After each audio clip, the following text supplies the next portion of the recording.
Mentor dengan gampangnya mengatakan bahwa nanti kalau terjadi gini sudah kita kasih stop loss saja. Kalau kena stop loss ya sudah nggak rezeki. Paling cuma begitu ngomongnya.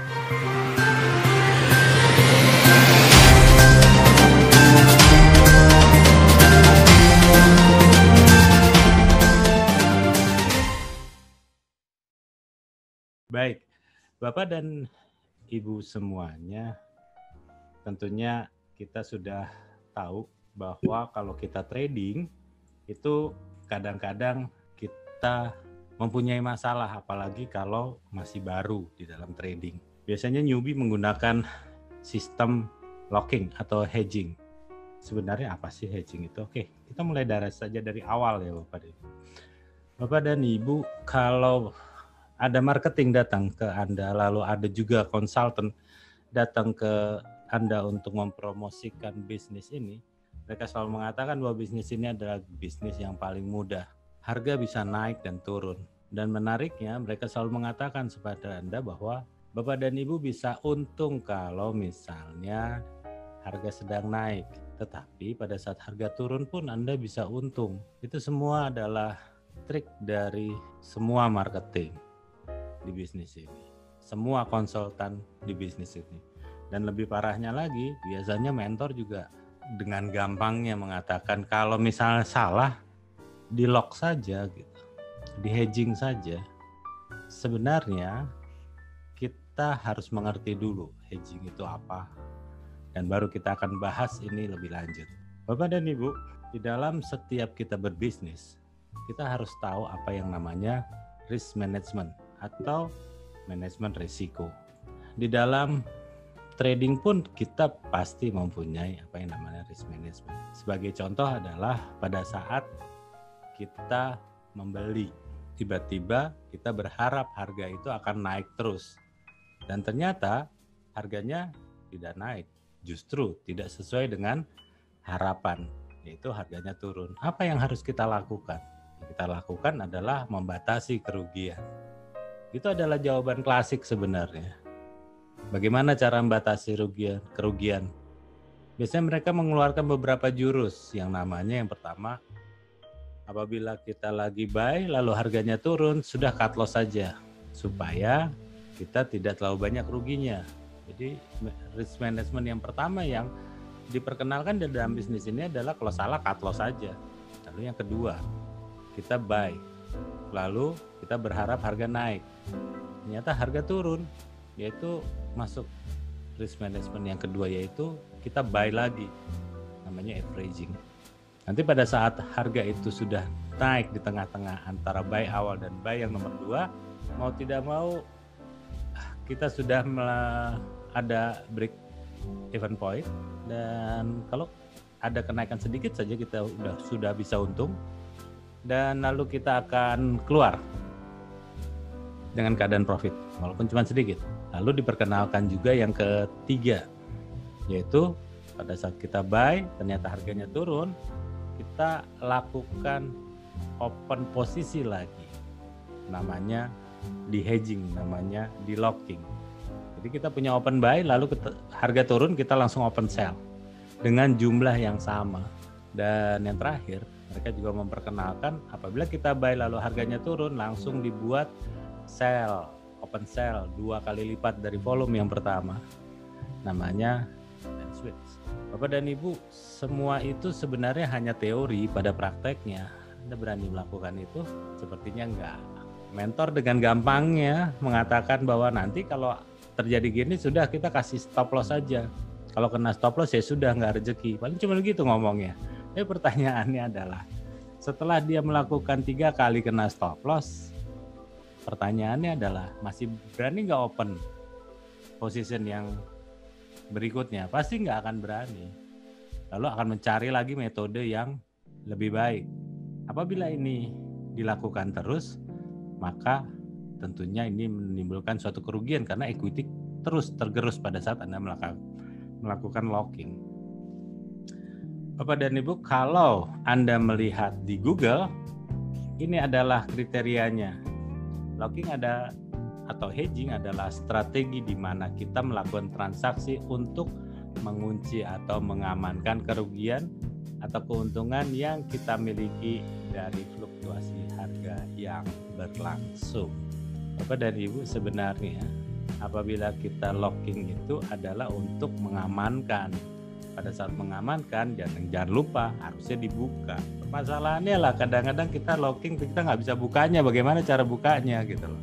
Baik, supaya kita bisa sampai di taraf bagaimana kita membuka locking dengan baik, tentunya kita harus tahu dulu bagaimana sih sistem kerjanya locking.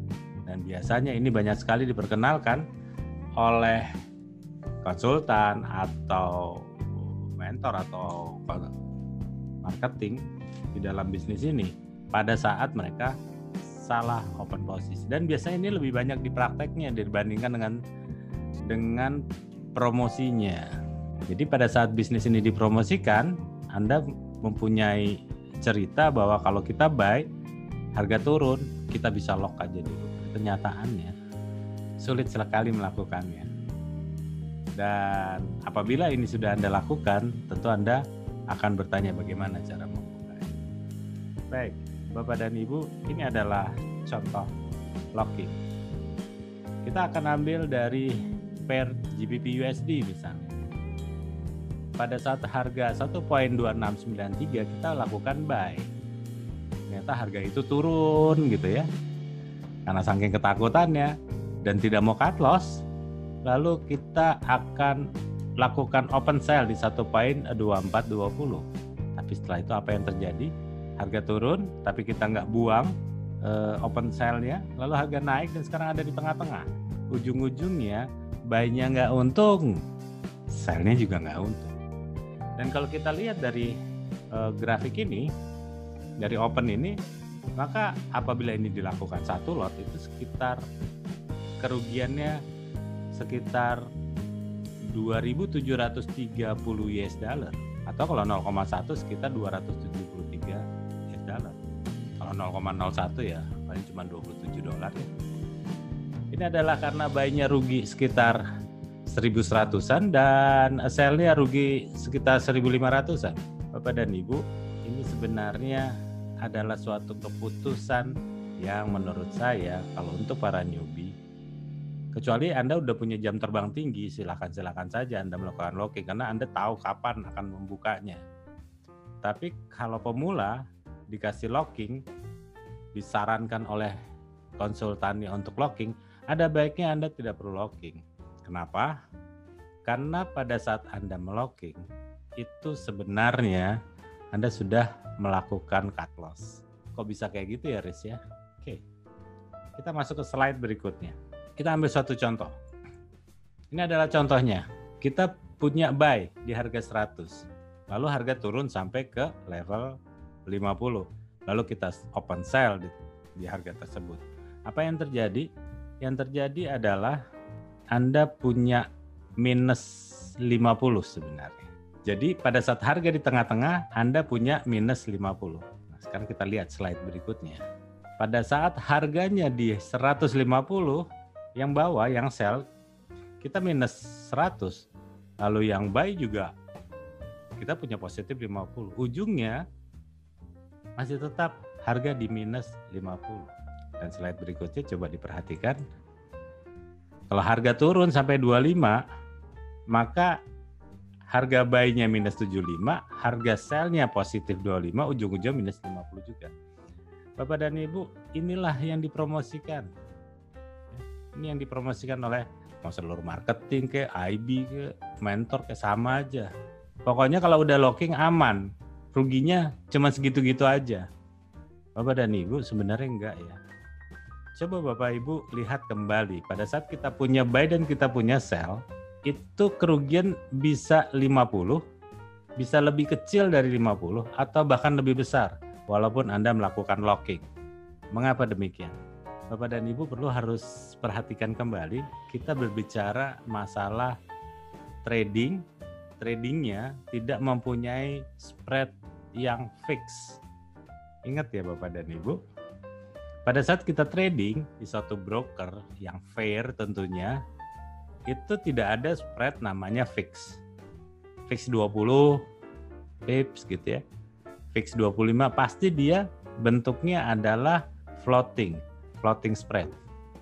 Jadi kadang-kadang dia euro misalnya, kadang-kadang 20 pip, kadang-kadang 10 pip, kadang-kadang 25, bahkan kalau lagi hektik bisa sampai 80. Mengapa demikian? Wajar saja karena namanya spread bisa melebar. Kenapa melebar? Karena adanya suatu berita misalnya. Ada suatu kejadian yang menyebabkan penjual dan pembeli memperbesar spread. Jadi pada saat spreadnya melebar, tentunya kerugian Anda itu tidak hanya 50, pasti lebih dari 50. Mengapa demikian? Karena pada saat Anda punya open sell, itu akan di-close-nya atau kerugiannya itu dihitung berdasarkan spread-nya atau harga buy-nya atau lebih gampang harga as-nya. Harga as-nya berubah, maka akan panjang urusannya. Itu sebabnya beberapa klien pernah bertanya sama saya, Pak, saya sudah punya lockingan. Berapa banyak Pak lockingannya? Waktu itu saya locking ada sekitar 15 pasang. Oke, saya bilang. Lalu masalahnya di mana? Ya kan saya untuk mengamankan equity. Saya locking. Tapi pagi-pagi saya lihat semuanya hilang. Padahal sudah saya locking. Bapak dan Ibu, sekali lagi saya tekankan, yang namanya locking itu bisa melebar kerugiannya. Kenapa? Karena spreadnya bisa melebar. Jadi bukan berarti bahwa Anda locking terus equity tidak berubah, pasti akan berubah gitu loh. Tapi pada saat harga itu tenang, ya tidak ada hektik gitu ya, mau tidak mau pasti ini seperti aman. Zaman dulu kita masih mengenal adanya fixed spread, sedangkan sekarang kita tidak mengenal adanya fixed spread. Kita kenalnya adalah floating spread. Bapak dan Ibu, jadi ingat, inilah yang dinamakan locking. Oke. Harga mau di mana saja, pasti equity-nya atau selisihnya, kerugiannya itu tidak jauh, pasti segitu-gitu aja. Oke. Nah, yang menarik adalah apa yang ditawarkan oleh para marketing atau para konsultan atau pada mentor Anda pada saat Anda punya lockingan. Ya, ini yang ditawarkan sama mereka. Jadi begini Bapak dan Ibu, kan kita punya buy dia 100 kata dia. Kalau dia naik ke 150 kita untung. Tapi kalau turun bagaimana katanya? Kalau turun nanti sampai 50 kita sell aja, itu namanya kita locking. Bapak dan Ibu, strateginya apa? Strateginya adalah pada saat kita sell di 50, lalu harga turun ke 25, lalu kita close 50-nya, yang open di 50, sell 50 itu kita close. Lalu harga berbalik, lalu kita tunggu dia sampai di harga 150.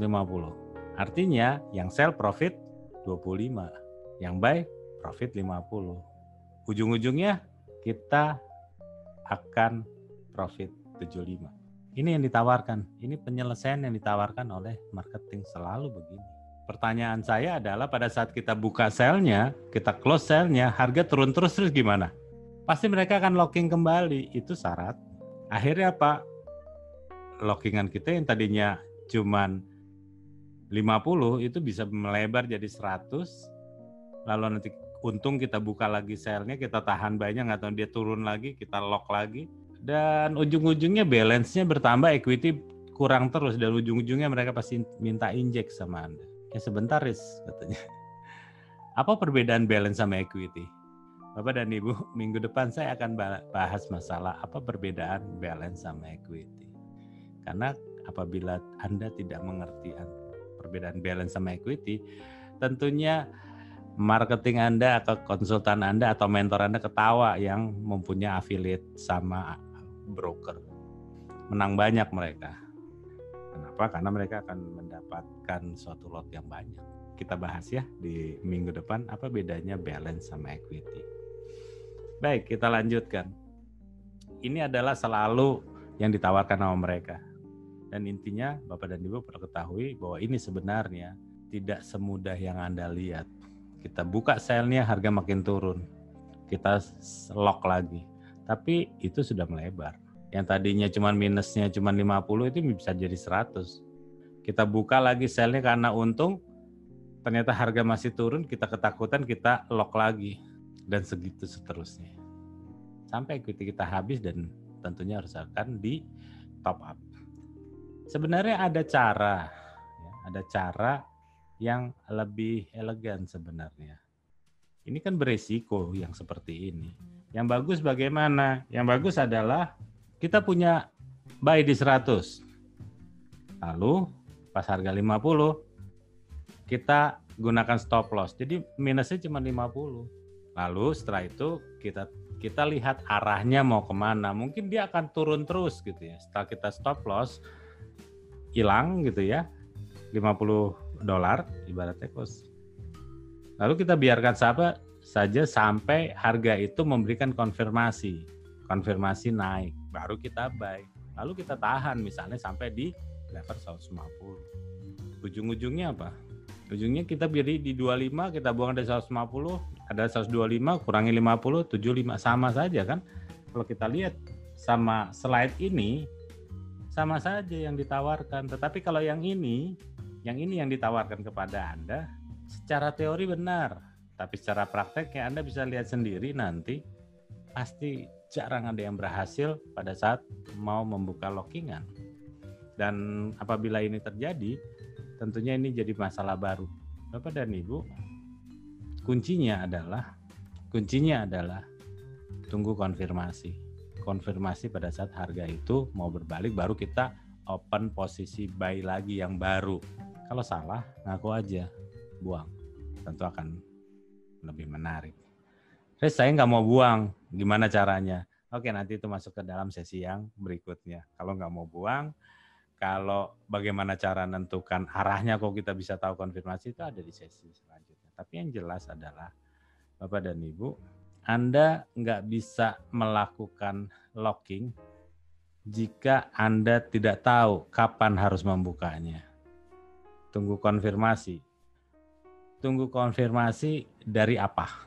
Apakah betul harganya sudah naik? Atau justru Anda nggak mau, Anda tetap ingin menjalankan konsep ini? Boleh. Yang menarik adalah pada saat Anda melakukan buy dan sell, ada baiknya Anda harus tahu dulu arahnya mau kemana. Kalau di gambar ini jelas, pada saat Anda buy di 100, turun ke 50, langsung di sell, begitu sampai 25 itu udah bottom, Anda buka lalu dia akan naik lagi dan Anda bisa untung dua-duanya. Tapi teori kan tidak seindah praktek tentunya.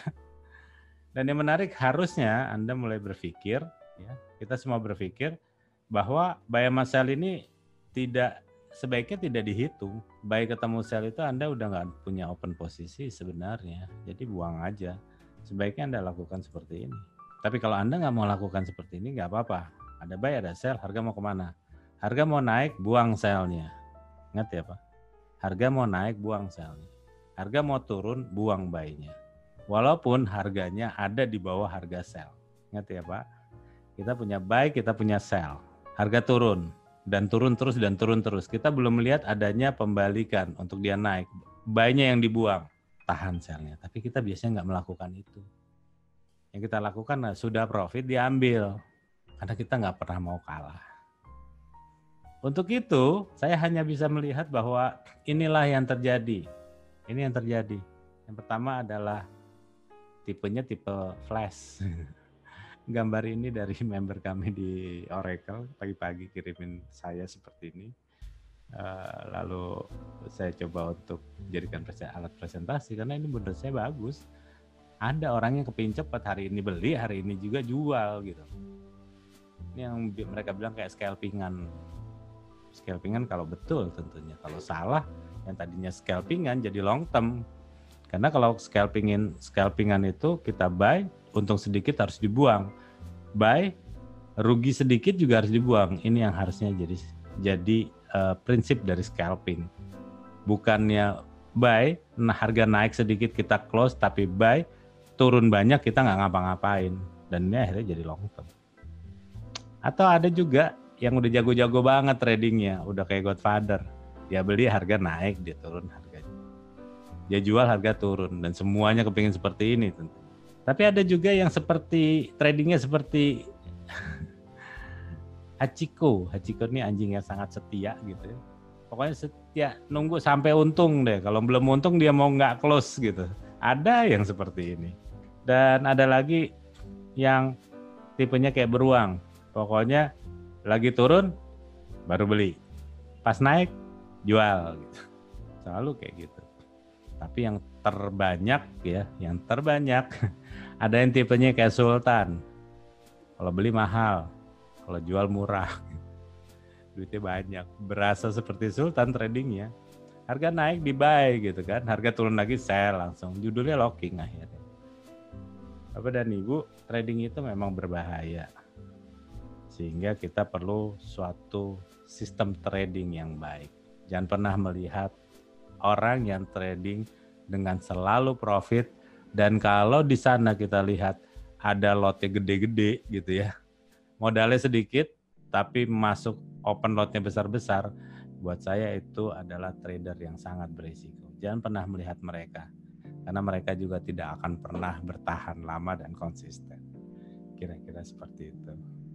Oke, kita lanjutkan dengan tanya jawab. Silakan chat, dan silakan Pak Joshua. Baik Pak Reza, terima kasih.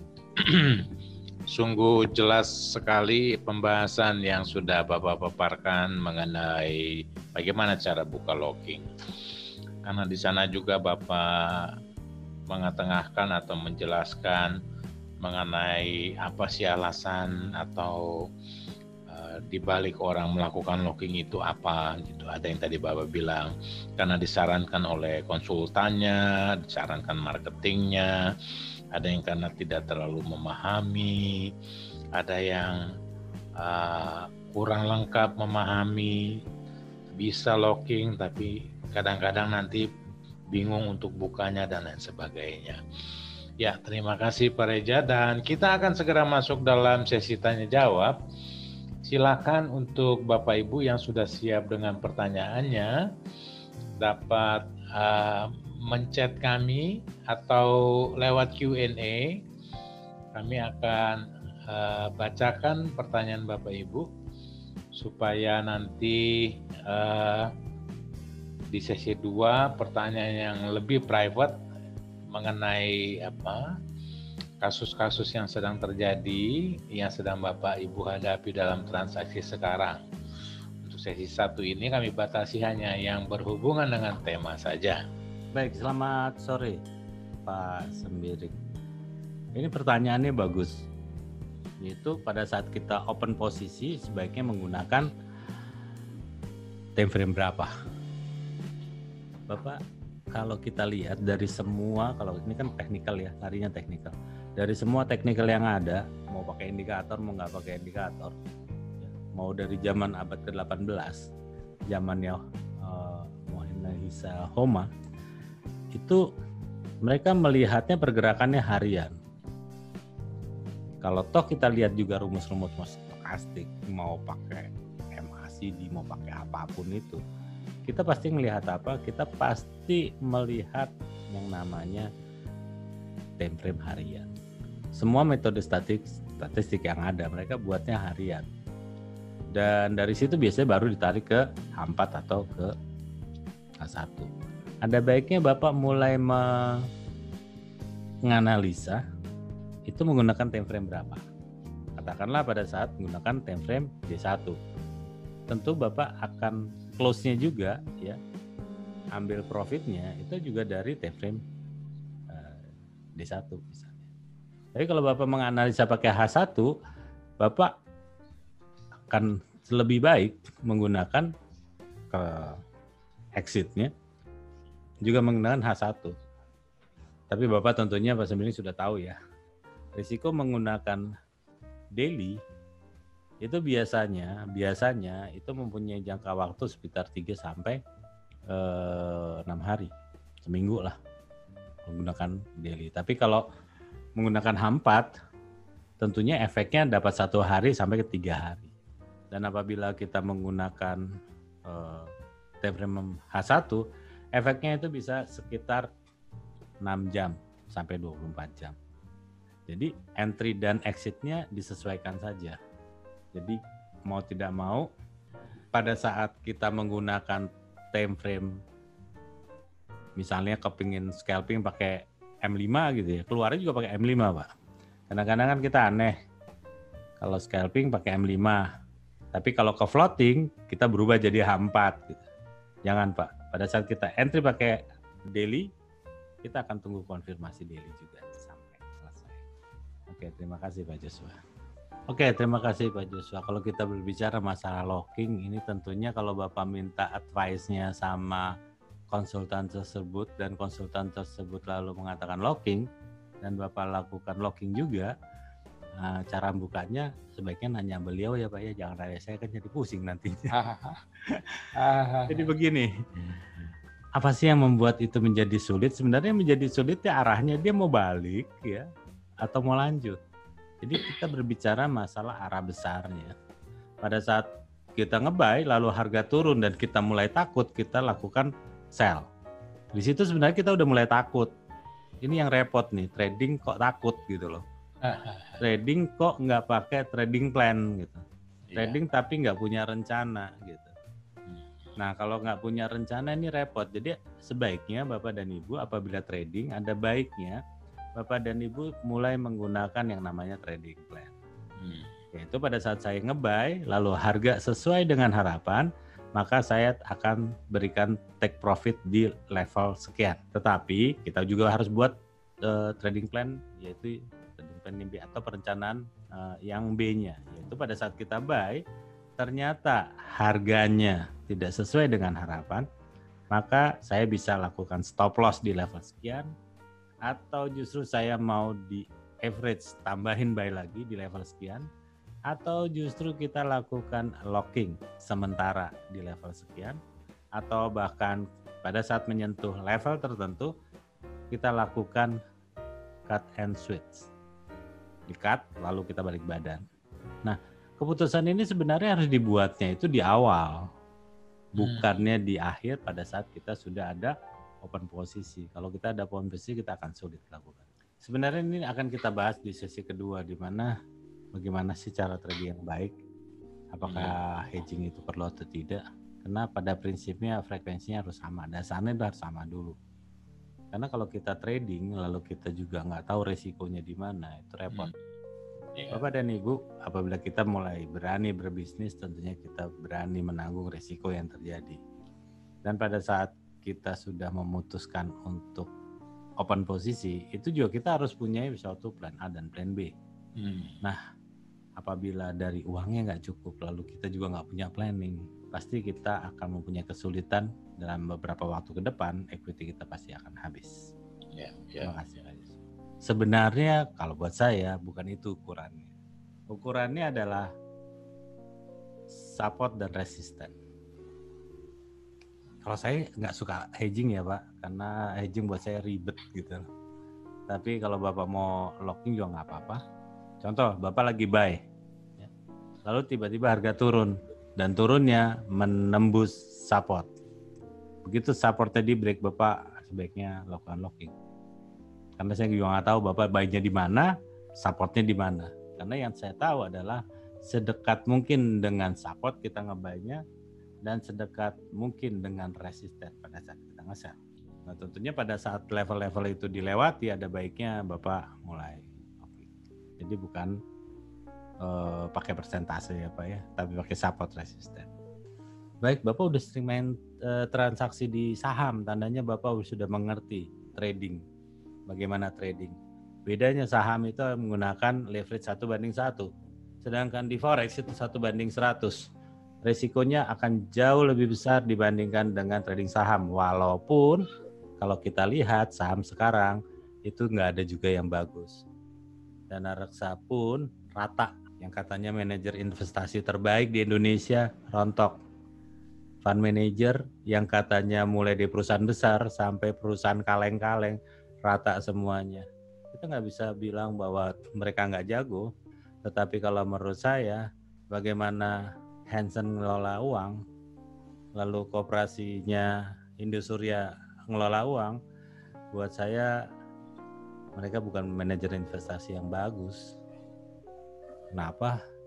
Triliunan itu bukan uang yang kecil untuk diputarkan di pasar uang. Dan seharusnya mereka lebih profesional.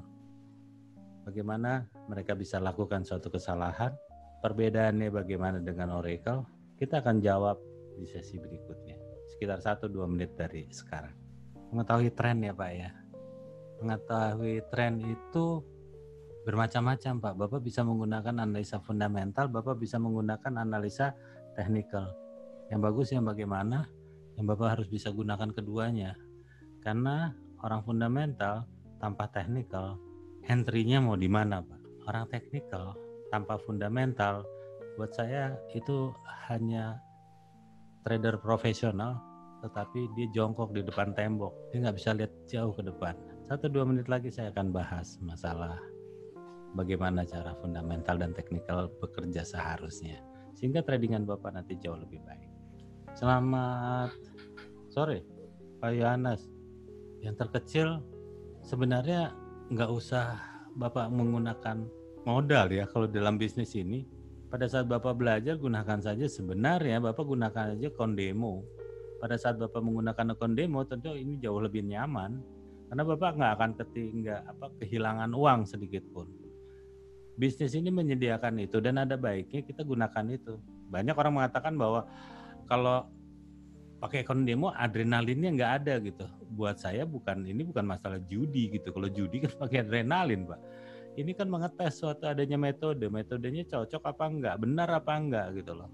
Selama ini yang diberikan sama marketing, sama konsultan, sama mentor-mentor yang ada, valid nggak hasilnya? Ada nggak mereka? Ada nggak lulusan mereka yang bagus, yang konsisten? Dan mana mukanya, mana orangnya? Nggak pernah terjadi. Ini yang sebenarnya akhirnya menjadi tanda tanya besar di bisnis ini. Sebenarnya ini bisnis menguntungkan atau enggak gitu loh. Sehingga kita nggak lihat di mana tuh member-member yang berhasilnya nggak ada gitu, nggak pernah dipublish gitu. Dan cuma denger-denger aja. Tapi kalau kita lihat, kita dengerin itu yang profit paling cuma satu, yang loss banyak, tapi yang loss pada diem semua Pak. Dan ini pertanyaan berikutnya yang nggak apa-apa Pak Joshua ya, saya juga sekalian bacain yang pertanyaan berikutnya. Iya, Ini Pak. juga yang dilakukan oleh pertanyaan dari Pak Edi Subarkah. Iya. Bagaimana dengan penggunaan robot? Sama Pak, Bapak yang beli robot, jangankan yang ada di media sosial, yang di media elektronik, yang di TV aja itu yang loss banyak loh Pak. Apa mereka ngomong? Enggak ada yang ngomong. Ya kan, nggak ada yang ngomong kok, diem aja gitu loh. Jadi buat saya ini memang harus dibenahi. Kenapa? Karena dalam trading itu ada beberapa faktor, nggak banyak sih, hanya 3 faktor. Anda untuk menjadi trader yang profesional cuma ada 3 aja. Tolong perhatikan 3 itu dan Anda menjadi trader profesional sebenarnya. Tapi yang ada biasanya mereka selalu membahas teknikal lagi gitu. Kenapa? Karena mereka bisanya cuma itu. Dan kalau dilihat mana orang yang bisa survive di bisnis ini dengan menggunakan teknikal, paling cuma 1-2 orang, let's say sekitar 10 orang dari 200 juta penduduk Indonesia. Buat saya nggak worth it. Kita bahas bagaimana trading yang benar.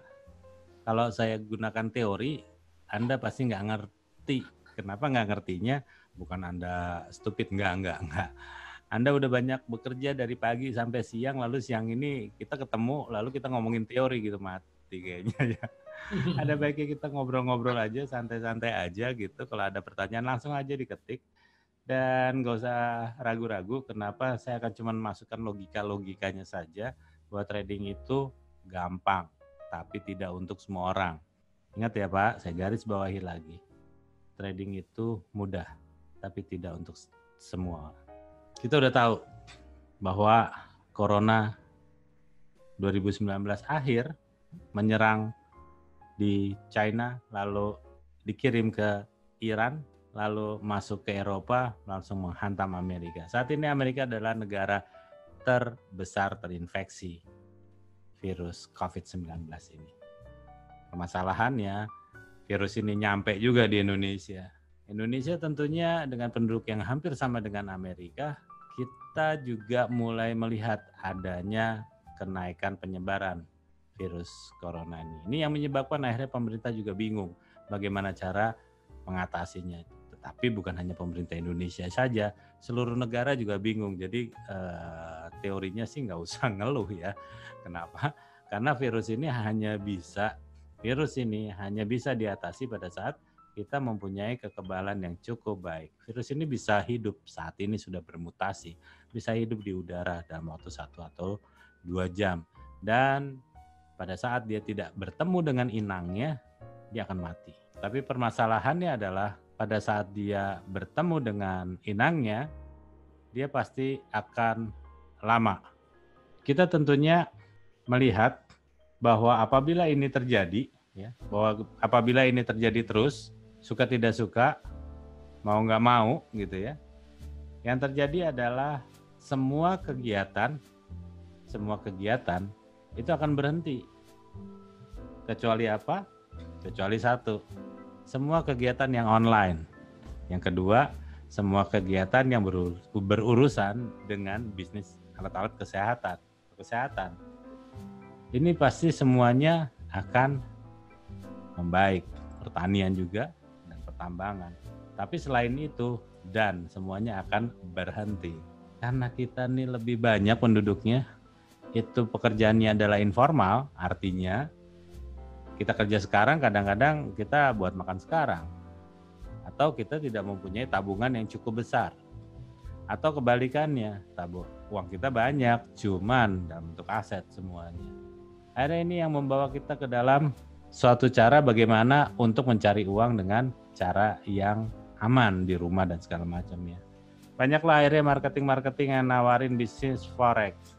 Mereka mengatakan forex itu adalah mudah dan buy, harga naik Anda untung, sell, harga turun Anda juga untung. Bapak dan Ibu, setelah Anda memasukkan uang, ternyata forex tidak semudah atau segampang yang Anda pikirkan. Kenapa? Karena seperti permainan golf sebenarnya.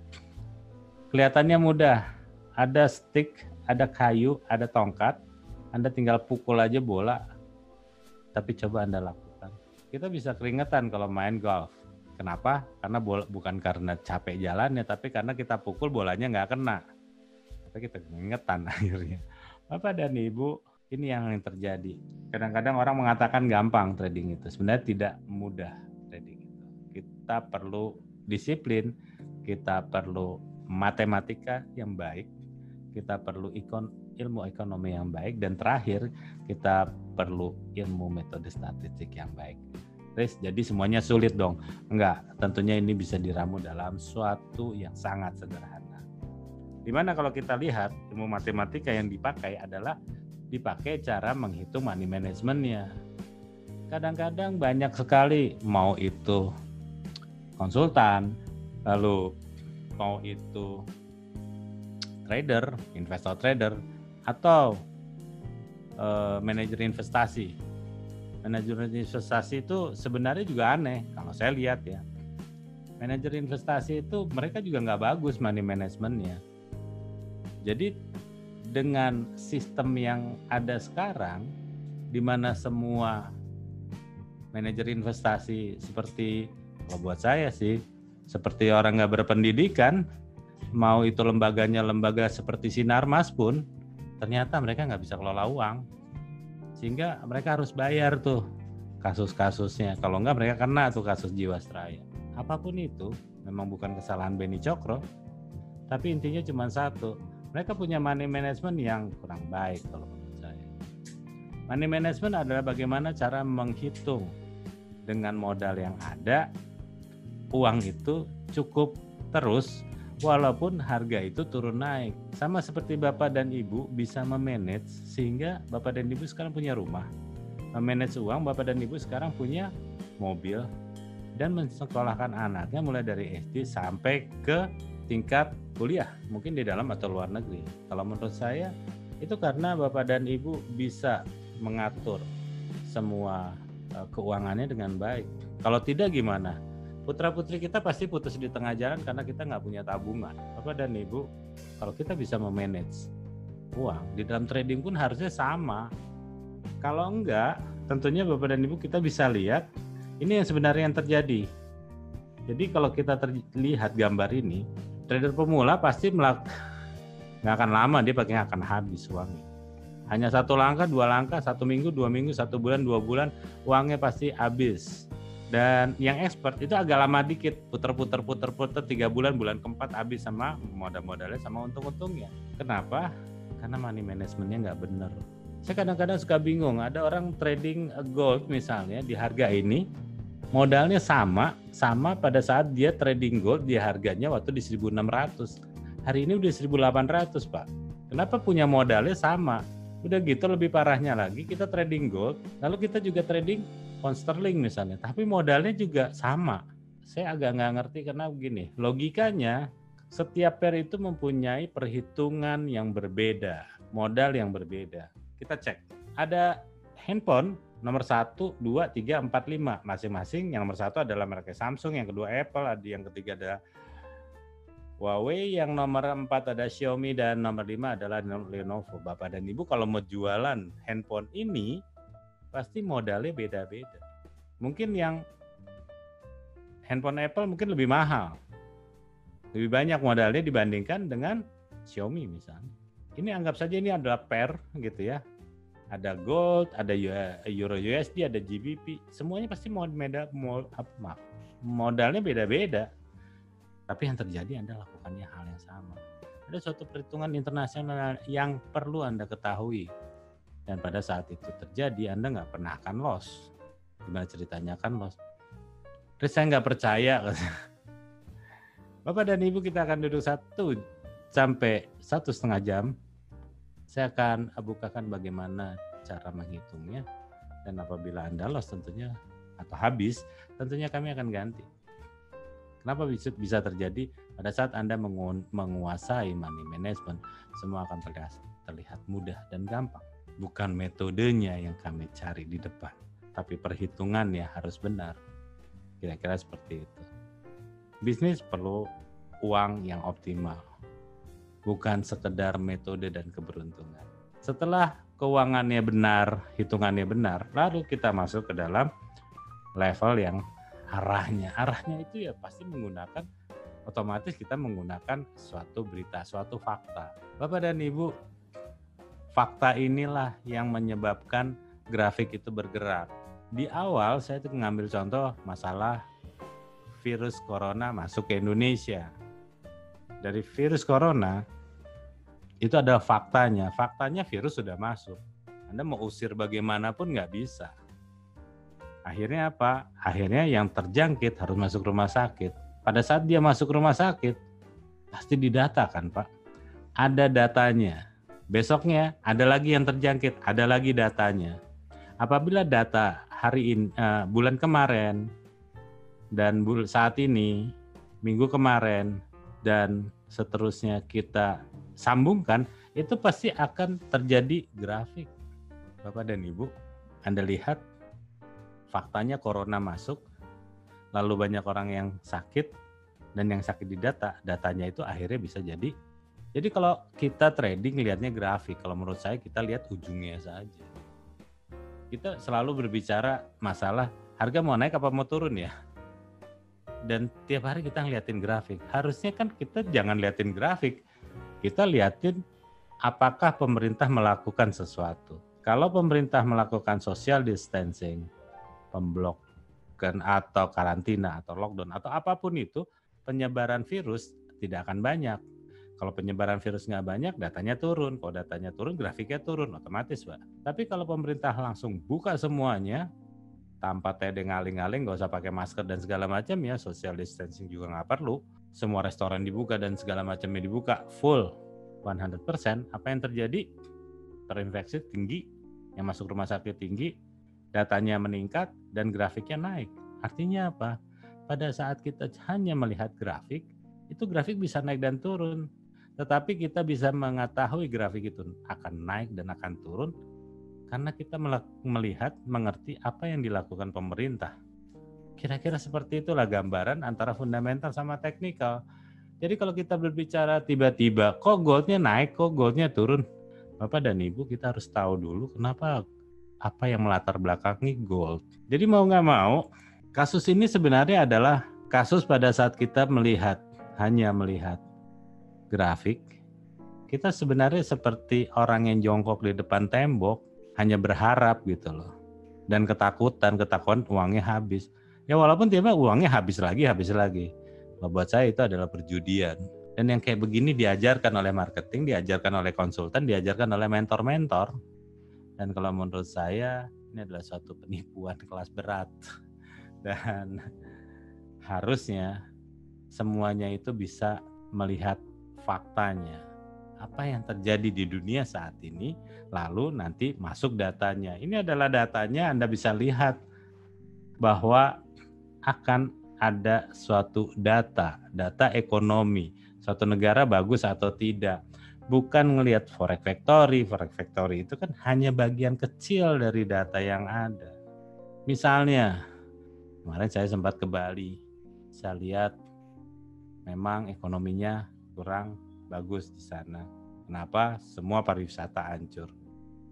Kalau misalnya, maaf saja, di Bali itu gunungnya meletus, lalu kita bilang bahwa Indonesia nggak aman. Kenapa? Karena di Bali ada gunung meletus. Bali bukan seluruh Indonesia, itu hanya bagian kecil. Forex factory seperti itu, kira-kira seperti itu ya Pak ya. Apabila ini di hybrid, maka akan menjadi suatu keputusan di mana kita akan buy dan di mana akan kita sell. Baru kita berbicara masalah teknikalnya. Bapak dan Ibu, kita akan lihat bahwa sebenarnya yang harus dipelajari adalah seperti ini. Yang pertama adalah bagaimana uangnya. Uangnya cukup apa enggak? Money management. Butuh waktu 1-2 jam untuk duduk bareng untuk ngobrol ini, supaya Anda nggak top up lagi. Yang dicari dari sini adalah Anda masukkan modal cuma sekali dan nggak boleh top up, dan harus Anda bisa withdraw. Setelah itu baru kita bicara masalah fundamental.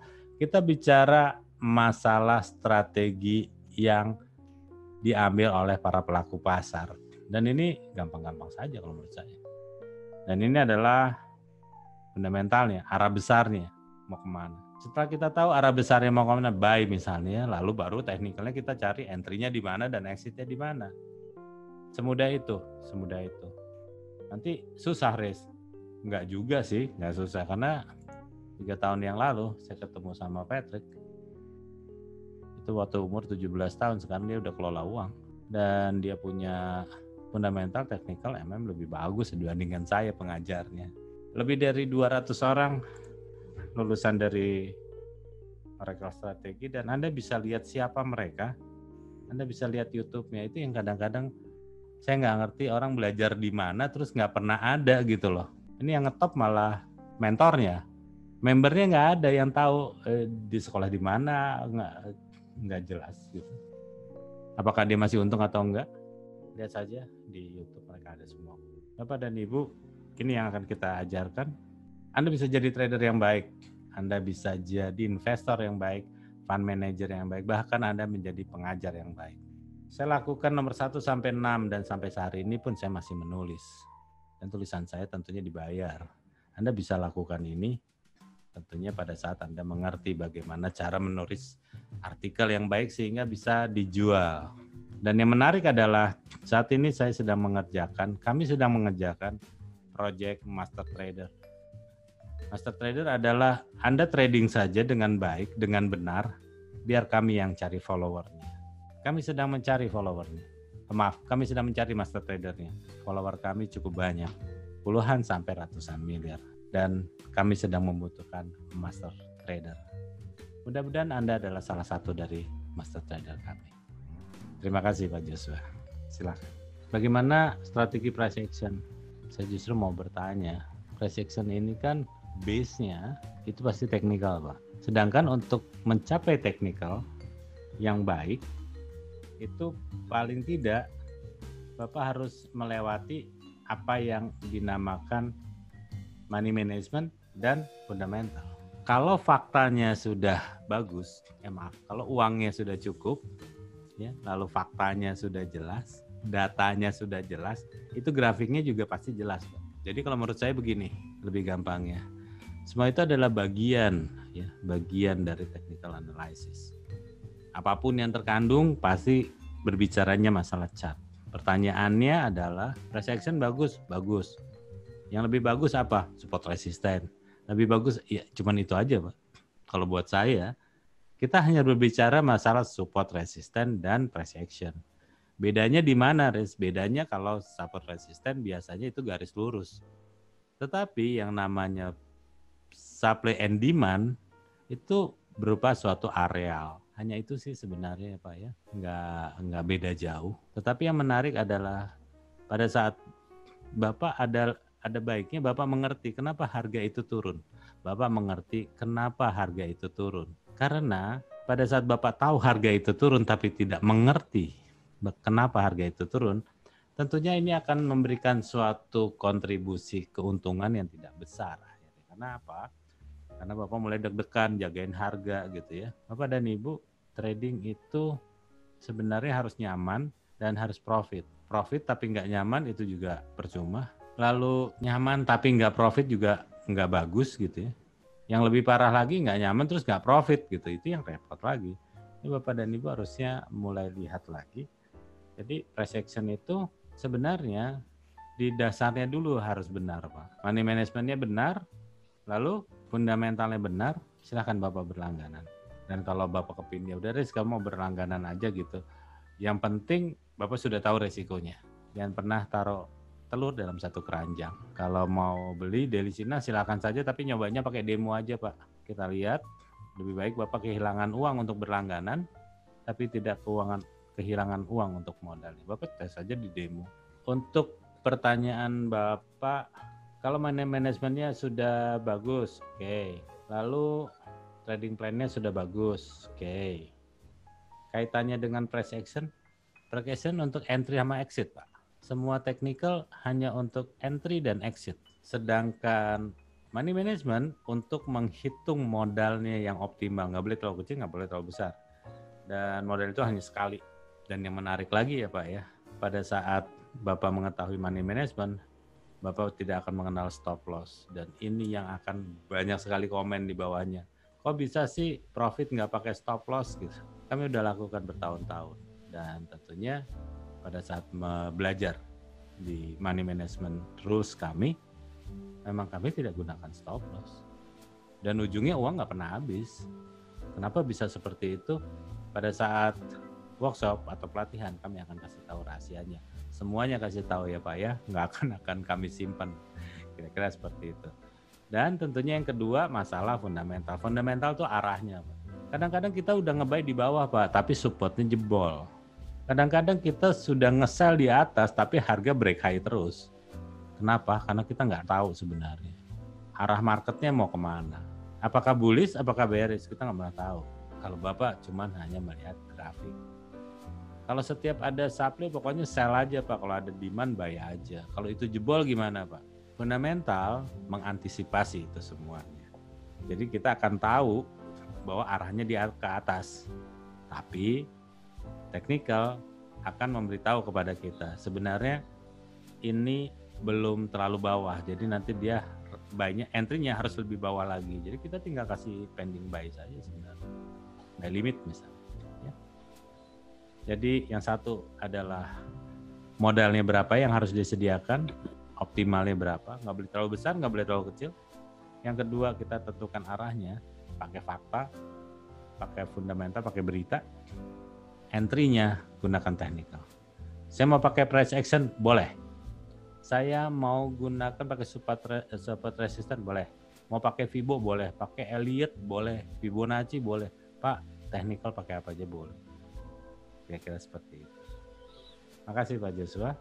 Kadang-kadang yang namanya workshop, pelatihan, member, komunitas gitu ya, apapun itu, pusat pelatihan apapun, itu hanya menawarkan Anda bisa jago trading gitu. Terus pertanyaan saya, kalau udah jago trading terus mau ngapain gitu. Pada saat kita pakai uang kecil, pasti hasilnya juga kecil. Kalau hasilnya mau gede, tentu volumenya atau lotnya digedein, tapi itu berisiko akan uang habis. Bapak dan Ibu coba lihat, berapa banyak sih orang yang menggunakan uang 10 juta, 20 juta, 30 juta ya. Awalnya sih cukup, untung sebulan 1 juta, 2 juta untung, lama-lama apa? Dia ingin naikkan volumenya. Keuntungannya naik, ujungnya apa? Habis. Kalau cuman kepingin jago trading aja sih harusnya di Google aja, Pak, atau di mana? Di YouTube belajarnya. Nggak perlu ikut mentor apapun. Karena mentor yang hanya menawarkan Anda jago trading, buat saya sih harusnya Anda nggak perlu datangi gitu.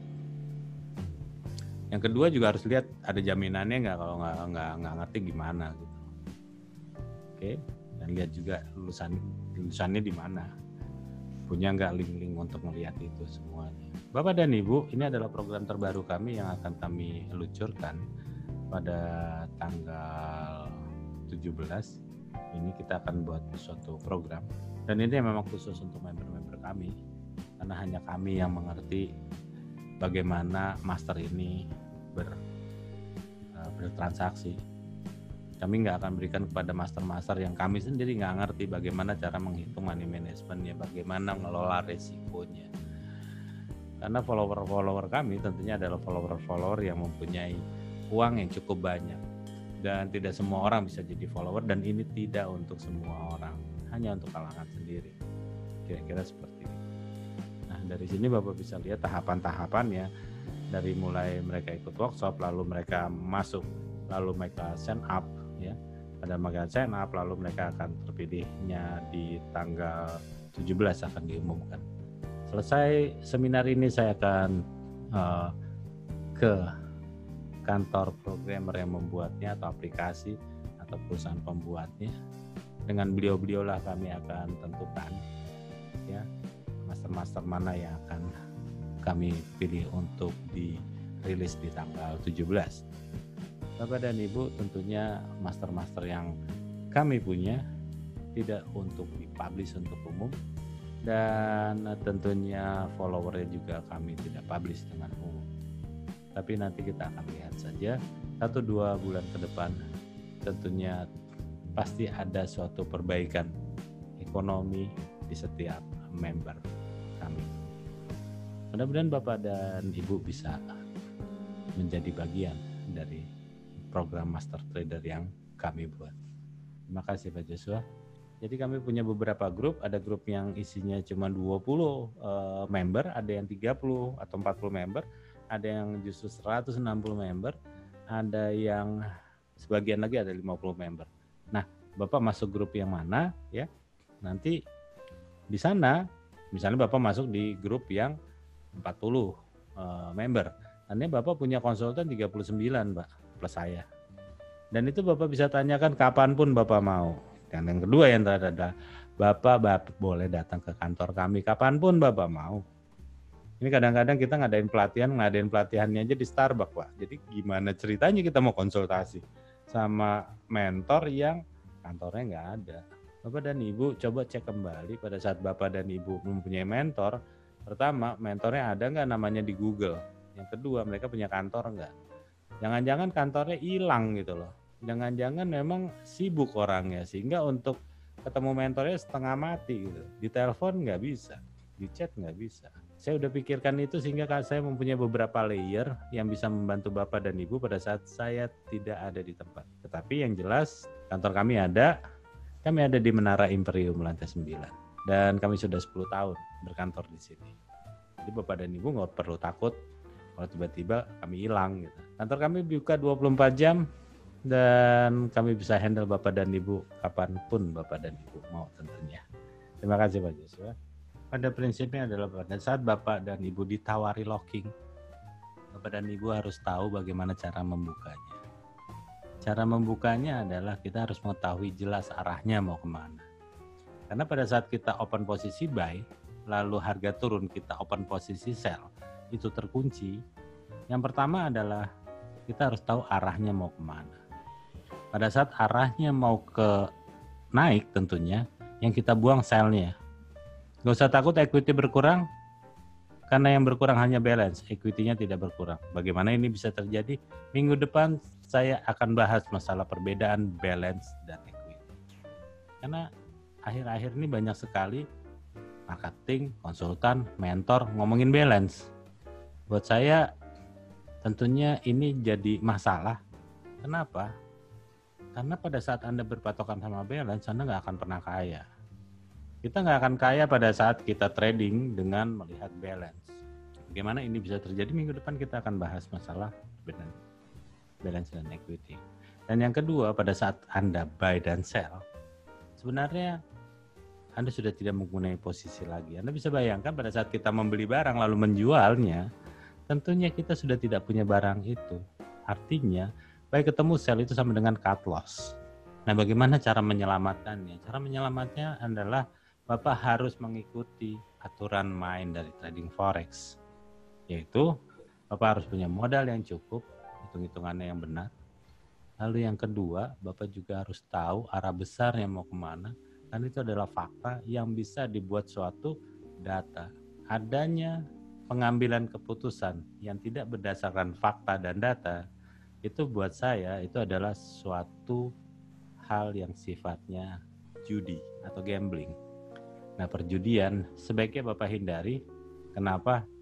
Karena itu adalah suatu keberuntungan. Apapun yang Anda lihat di media sosial tidak seindah janji-janji mereka pada saat Anda mulai menyetorkan uang. Belajar jauh lebih baik daripada Anda hanya mengikuti sebagai follower. Buatlah suatu hal yang baik ke depannya, karena kita tahu Indonesia saat ini ada di ambang resesi. Malaysia sudah resesi, Singapura sudah resesi. Tinggal Indonesia menunggu ke data yang dirilis oleh Departemen Keuangan. Apabila itu juga negatif, maka Indonesia fix resesi tahun ini. Dan kuncinya dia pasti akan ada di GDP yang ketiga. Bapak dan Ibu, kita akan lihat Indonesia ekonominya akan terkontraksi sampai di bulan Desember. Apa yang bisa kita lakukan? Tidak ada. Apabila kita tidak merubah cara kita mencari uangnya. Untuk itu Bapak dan Ibu, kami menawarkan suatu program Master Trader untuk Anda. Pada saat Anda menjadi master, kami akan mencarikan follower buat Anda. Sehingga dengan uang yang kecil, Anda bisa mendapatkan keuntungan yang besar. Katakanlah, pada saat kita ngomong misal ya Pak, kita ngomong misal saja. Pada saat Anda trading dengan uang 10.000 US dollar, lalu Anda untung 10%, tandanya Anda untungnya adalah 1.000 dolar. Tetapi follower Anda itu 300.000 US dollar. 10%-nya adalah 30.000 US dollar. Dan Anda berhak 30% dari 10.000 US dollar si follower.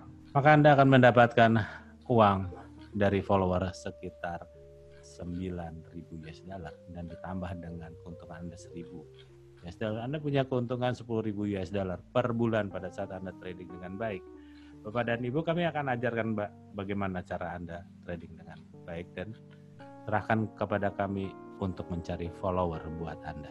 Kita bisa ketemu lagi di kelas dan kami akan kawal Anda menjadi master trader kami yang berikutnya.